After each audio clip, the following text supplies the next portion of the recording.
നിങ്ങൾ ഈ വീഡിയോ കാണുന്നുണ്ടെങ്കിൽ പോൺ കാണുന്ന ശീലം നിർത്താൻ നിങ്ങൾ ഇതിനു മുമ്പും പലതവണ ശ്രമിച്ചിട്ടുണ്ടാകും.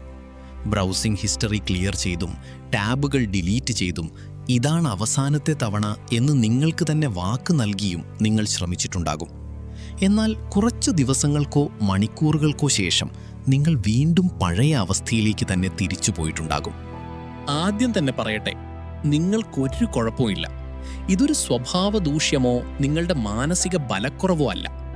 മനുഷ്യന്റെ തലച്ചോറിനെ കൈകാര്യം ചെയ്യാൻ കഴിയാത്തത്ര വലിയ ഒരു ബയോളജിക്കൽ ഹാക്കിങ്ങോടാണ് നിങ്ങൾ പോരാടുന്നത്. ഇന്ന് നമ്മൾ ഇതിനെക്കുറിച്ചുള്ള എല്ലാ നാണക്കേടുകളും മാറ്റിവെക്കാൻ പോവുകയാണ്. പോണോഗ്രഫി നിങ്ങളുടെ തലച്ചോറിനെ എങ്ങനെ ബാധിക്കുന്നുവെന്നും അതിലുപരി ഈ ശീലം എന്നേക്കുമായി നിർത്താനുള്ള പ്രായോഗികമായ വഴികളും നമ്മൾ ഇന്ന് ചർച്ച ചെയ്യും. ചാനലിലേക്ക് വീണ്ടും സ്വാഗതം. ശാസ്ത്രീയവും പ്രായോഗികവുമായ കാര്യങ്ങളാണ് നമ്മളിവിടെ സംസാരിക്കുന്നത്. ഇന്നത്തെ കാലത്ത് പലരും രഹസ്യമായി അനുഭവിക്കുന്ന ഒരു വലിയ പ്രശ്നമാണ് പോൺ അഡിക്ഷൻ. നമുക്കത് എങ്ങനെ ഇല്ലാതാക്കാമെന്ന് നോക്കാം. ഒരു ശത്രുവിനെ തോൽപ്പിക്കാൻ നമ്മൾ ആദ്യം അതിനെ മനസ്സിലാക്കണം. ഇവിടെ നിങ്ങളുടെ ഇച്ഛാശക്തി, വിൽ പവർ മാത്രം പോരാ, കൃത്യമായ പ്ലാനിംഗ് വേണം. നിങ്ങളുടെ ഇച്ഛാശക്തി പരാജയപ്പെടാൻ കാരണം ഡോപ്പമിൻ എന്നൊരു ഹോർമോണാണ്. ഡോപ്പമിൻ എന്നത് കേവലം സന്തോഷം നൽകുന്ന ഒന്നല്ല, അത് നമ്മെ കാര്യങ്ങൾ ചെയ്യാൻ പ്രേരിപ്പിക്കുന്ന ഒന്നാണ്. എന്നാൽ ഇന്നത്തെ പോണോഗ്രാഫി അതിതീവ്രമായ ഒന്നാണ്. ഒറ്റ ക്ലിക്കിൽ ആയിരക്കണക്കിന് പുതിയ കാര്യങ്ങൾ അത് നിങ്ങൾക്ക് മുന്നിലെത്തിക്കുന്നു. നിങ്ങളുടെ തലച്ചോറിന് താങ്ങാൻ കഴിയുന്നതിലും അപ്പുറമുള്ള ഡോപ്പമിൻ അപ്പോൾ ഉത്പാദിപ്പിക്കപ്പെടുന്നു. ഇത്രയും വലിയ ഡോപ്പമിൻ സ്പൈക്ക് ഉണ്ടാകുമ്പോൾ തലച്ചോറ് സ്വയം സംരക്ഷിക്കാനായി അതിൻ്റെ ഡോപ്പമിൻ റിസപ്റ്ററുകളെ കുറയ്ക്കുന്നു. അതുകൊണ്ടാണ് സാധാരണ കാര്യങ്ങളിലൊന്നും നിങ്ങൾക്കിപ്പോൾ സന്തോഷം കണ്ടെത്താൻ കഴിയാത്തത്. നിങ്ങളൊരു മോശം ശീലത്തോട് മാത്രമല്ല, നിങ്ങളുടെ തലച്ചോറിലെ രാസമാറ്റങ്ങളോടാണ് പോരാടുന്നത്. അപ്പോൾ ഇതെങ്ങനെ പരിഹരിക്കാം? ആദ്യത്തെ പടി ഇതിലേക്ക് നിങ്ങളെ നയിക്കുന്ന കാരണങ്ങൾ അഥവാ ട്രിഗേഴ്സ് കണ്ടെത്തുക എന്നതാണ്. നിങ്ങൾ വെറുതെ ഇരിക്കുമ്പോൾ പെട്ടെന്ന് പോൺ കാണാൻ തീരുമാനിക്കുന്നതല്ല. അതിനു പിന്നിൽ എപ്പോഴും ചില കാരണങ്ങളുണ്ടാകും. അത് പ്രധാനമായും നിങ്ങളുടെ വികാരങ്ങളോ അല്ലെങ്കിൽ ചുറ്റുപാടുകളോ ആകാം. ആദ്യം വികാരങ്ങളെക്കുറിച്ച് പറയാം.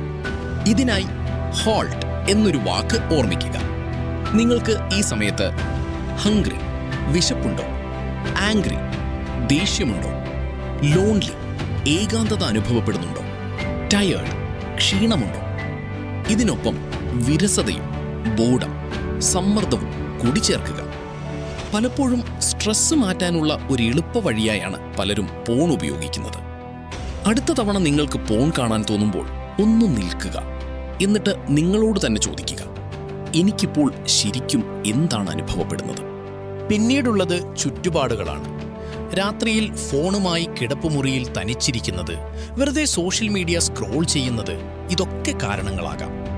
നിങ്ങൾ എപ്പോഴാണ് ഏറ്റവും കൂടുതൽ ദുർബലരാകുന്നത് എന്ന് നിങ്ങൾ തന്നെ കണ്ടെത്തണം. രണ്ടാമത്തെ പടി തടസ്സങ്ങൾ സൃഷ്ടിക്കുക എന്നതാണ്. നിങ്ങൾക്ക് പോൺ കാണാൻ ശക്തമായ ആഗ്രഹം തോന്നുമ്പോൾ നിങ്ങളുടെ ഇച്ഛാശക്തി 0 അതിനാൽ ആഗ്രഹം വരുന്നതിന് മുൻപ് തന്നെ നിങ്ങൾക്കും ആ കണ്ടന്റിനുമിടയിൽ വലിയ തടസ്സങ്ങൾ സൃഷ്ടിക്കണം. ഇതാ നിങ്ങൾ ചെയ്യേണ്ട കാര്യങ്ങൾ. നിയമം 1: കിടപ്പുമുറിയിൽ ഫോൺ വേണ്ട. ഒരു ചെറിയ അലാറം ക്ലോക്ക് വാങ്ങുക.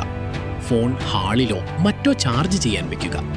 ബെഡ് ഉറങ്ങാൻ മാത്രമുള്ളതാണ്. നിയമം 2: ബ്ലോക്കറുകൾ ഉപയോഗിക്കുക. കോൾഡ് ടർക്കി, ഫ്രീഡം പോലെയുള്ള ആപ്പുകൾ ഉപയോഗിക്കുക.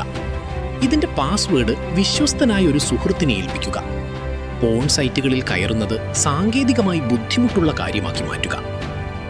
നിയമം 3: സോഷ്യൽ മീഡിയ ക്ലീൻ ചെയ്യുക. ഇൻസ്റ്റഗ്രാമോ ട്വിറ്ററോ നിങ്ങളെ ഇതിലേക്ക് നയിക്കുന്നുണ്ടെങ്കിൽ ആ അക്കൗണ്ടുകൾ അൺഫോളോ ചെയ്യുക. അല്ലെങ്കിൽ 30 ദിവസത്തേക്ക് ആപ്പുകൾ ഡിലീറ്റ് ചെയ്യുക. ഓർക്കുക, നിങ്ങളൊരു ശീലം നിർത്താൻ മാത്രം ശ്രമിച്ചാൽ പോരാ, പകരം മറ്റെന്തെങ്കിലും ചെയ്യണം. പോൺ കാണാൻ തോന്നുമ്പോൾ ഉടനടി ചെയ്യാൻ ഒരു കാര്യം കണ്ടുവെക്കുക. 20 പുഷപ്പ് എടുക്കുക, പുറത്തേക്കൊന്ന് നടക്കാനിറങ്ങുക, അല്ലെങ്കിൽ ഒരു സുഹൃത്തിനെ വിളിക്കുക. ആ സാഹചര്യത്തിൽ നിന്ന് ഉടൻ മാറുക. മൂന്നാമത്തെ പടി ആഗ്രഹങ്ങളെ നിയന്ത്രിക്കുക എന്നതാണ്.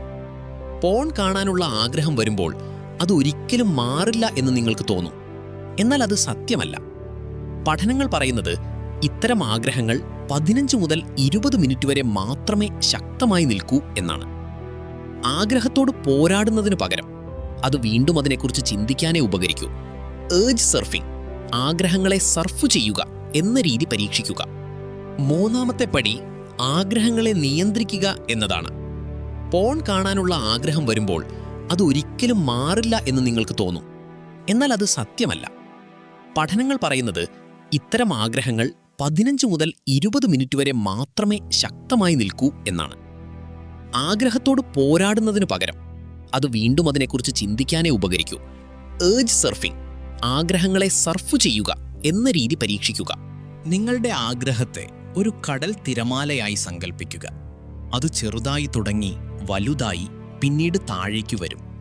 ആ ആഗ്രഹത്തെ അംഗീകരിക്കുക. എനിക്കിപ്പോൾ പോൺ കാണാൻ വലിയ ആഗ്രഹം തോന്നുന്നുണ്ട്. അത് സ്വാഭാവികമാണ്. എൻ്റെ തലച്ചോറ് സുഖം പ്രാപിച്ചു വരുന്നതിൻ്റെ ലക്ഷണമാണത്. ആ തിരമാലയോട് യുദ്ധം ചെയ്യാതെ അത് കടന്നു പോകുന്നതുവരെ ശാന്തമായി കാത്തിരിക്കുക. പിന്നെ മറ്റൊരു സത്യം കൂടി പറയട്ടെ. നിങ്ങൾ ചിലപ്പോൾ വീണ്ടും പോൺ കണ്ടുപോയേക്കാം. റിലാപ്സ്. അങ്ങനെ സംഭവിച്ചാൽ സ്വയം കുറ്റപ്പെടുത്തി വിഷമിച്ചിരിക്കരുത്. 14 ദിവസം നിങ്ങളിത് കാണാതിരിക്കുകയും 15ാമത്തെ ദിവസം പരാജയപ്പെടുകയും ചെയ്താൽ അതിനർത്ഥം 15ൽ 14 ദിവസവും നിങ്ങൾ വിജയിച്ചു എന്നാണ്. എന്തുകൊണ്ടാണ് അന്ന് അങ്ങനെ സംഭവിച്ചതെന്ന് മനസ്സിലാക്കി തെറ്റുകൾ തിരുത്തി മുന്നോട്ടു പോകുക. പോൺ കാണുന്ന ശീലം നിർത്തുക എന്നത് നിങ്ങളുടെ ശ്രദ്ധയും സന്തോഷവും ജീവിതവും തിരികെ പിടിക്കാനുള്ള ഏറ്റവും വലിയ തീരുമാനമാണ്. ആദ്യമൊക്കെ വലിയ ബുദ്ധിമുട്ട് തോന്നും. എന്നാൽ ആ ബുദ്ധിമുട്ട് നിങ്ങളുടെ തലച്ചോറ് പഴയ അവസ്ഥയിലേക്ക് മാറുന്നതിൻ്റെ ലക്ഷണമാണ്. ഈ പ്രശ്നം നിങ്ങളുടെ ജീവിതത്തെയോ ബന്ധങ്ങളെയോ വല്ലാതെ ബാധിക്കുന്നുണ്ടെങ്കിൽ ഒരു തെറാപ്പിസ്റ്റിൻ്റെയോ ഡോക്ടറുടെയോ സഹായം തേടുന്നതിൽ യാതൊരു നാണക്കേടും വിചാരിക്കരുത്. ഈ വീഡിയോ നിങ്ങൾക്ക് ഉപകാരപ്പെട്ടെങ്കിൽ താഴെ കമൻറ്റ് ബോക്സിൽ നിങ്ങളുടെ ഡേ 1 ഒന്നാം ദിവസം ഡേറ്റ് കമൻറ്റ് ചെയ്യുക. അത് നിങ്ങൾക്ക് തന്നെ ഒരു ഓർമ്മപ്പെടുത്തലായിരിക്കും. വീഡിയോ ഇഷ്ടമായെങ്കിൽ ചാനൽ സബ്സ്ക്രൈബ് ചെയ്യുക.